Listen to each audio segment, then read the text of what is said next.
To view art, most of us go to a gallery or a museum. Down in Pulaski, Tennessee, you just have to walk around town. Gretchen Bates met a tireless artist and teacher who's turning Pulaski into an outdoor museum of sorts, one that celebrates the area's heroes and history. In the quaint town of Pulaski, there is a little-known college tucked away called Martin Methodist. The college has a small fine arts program that brought a former Tennessean to Pulaski to teach. When you think of Pulaski, Tennessee, fine art probably isn't the first thing that comes to mind. But one local artist is trying to change that in a very public way. So this is sculpted out of an epoxy clay. Bernice Davidson teaches art at Martin Methodist. The school was founded in 1870, and it was a two-year college for girls. And this was a very prosperous area. Bernice returned to the area to teach at the school, but her role within the community became much more than she ever could have imagined.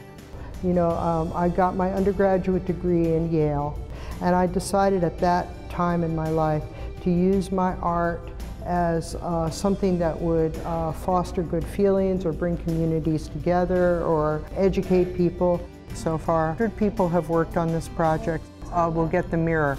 I teach drawing, painting, two-dimensional design, three-dimensional design, art history, and ceramic art. Make sure you press it down real good. I'm all over the place. I hate to be bored, and I just like to keep things lively. I am raised by 4 generations of artists. My grandparents on all sides were artisans in Russia before they came over in the 1900s. It just runs in the family. It's all I know how to do. It may run in the family, but creating and teaching art is not all that she knows how to do. Bernice also has a talent for bringing people together and getting things done. I came here in 1998. I moved back to Tennessee with a passion to mark the Trail of Tears. When I got the job here at Martin Methodist in the year 2000, and one of the city aldermen was meeting me for the first time, we started talking about the Trail of Tears for some reason. And she said, "Oh, did you know 2 trails crossed in Pulaski?" And I said, "No." And she said, "Yeah, City Council wants to mark it." And my students were with me. I started jumping up and down, laughing. I was so happy. I felt like it was Providence, it was grace that brought me here. Bernice's passion to mark the Trail of Tears was realized in what is now the Trail of Tears Interpretive Center in Giles County. And this building here was a gift. It used to be a Mars family chapel, and it was moved across the highway. It cracked the bridge. This old family chapel may have had a bumpy ride, but it's now settled into its new location where mosaic benches are on display to mark the Trail of Tears.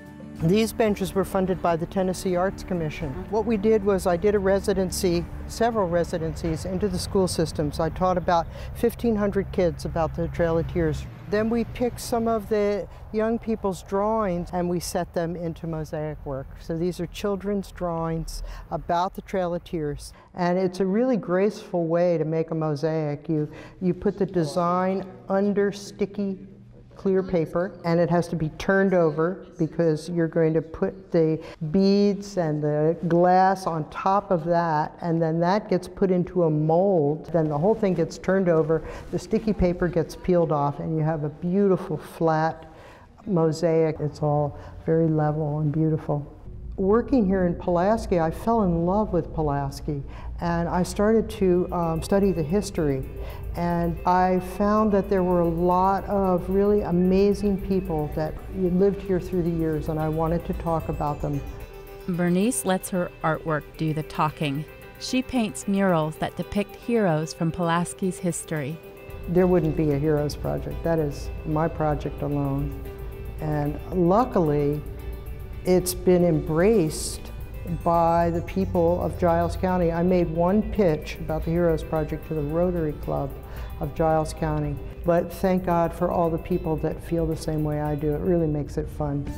Well, the paintings each start with a lot of research. I research the whole history of whatever image I'm working with. Of course, I always look up photographs, I interview people, and then I work with my sketchbook, and I try to pull in all the symbolism of the important part of the story that I want to tell. And so the Pulaski Heroes story became public art that is on display to teach the local history by touring the area. Casimir Pulaski's in City Hall. Holly's Printer has one, and Lulu's has one, and then there's two at Martin Methodist, and so they're in different places. But we are hoping that people will look at the map and take their children and go around and read the histories, and they could learn about the fine people that really had great character to make it on these murals.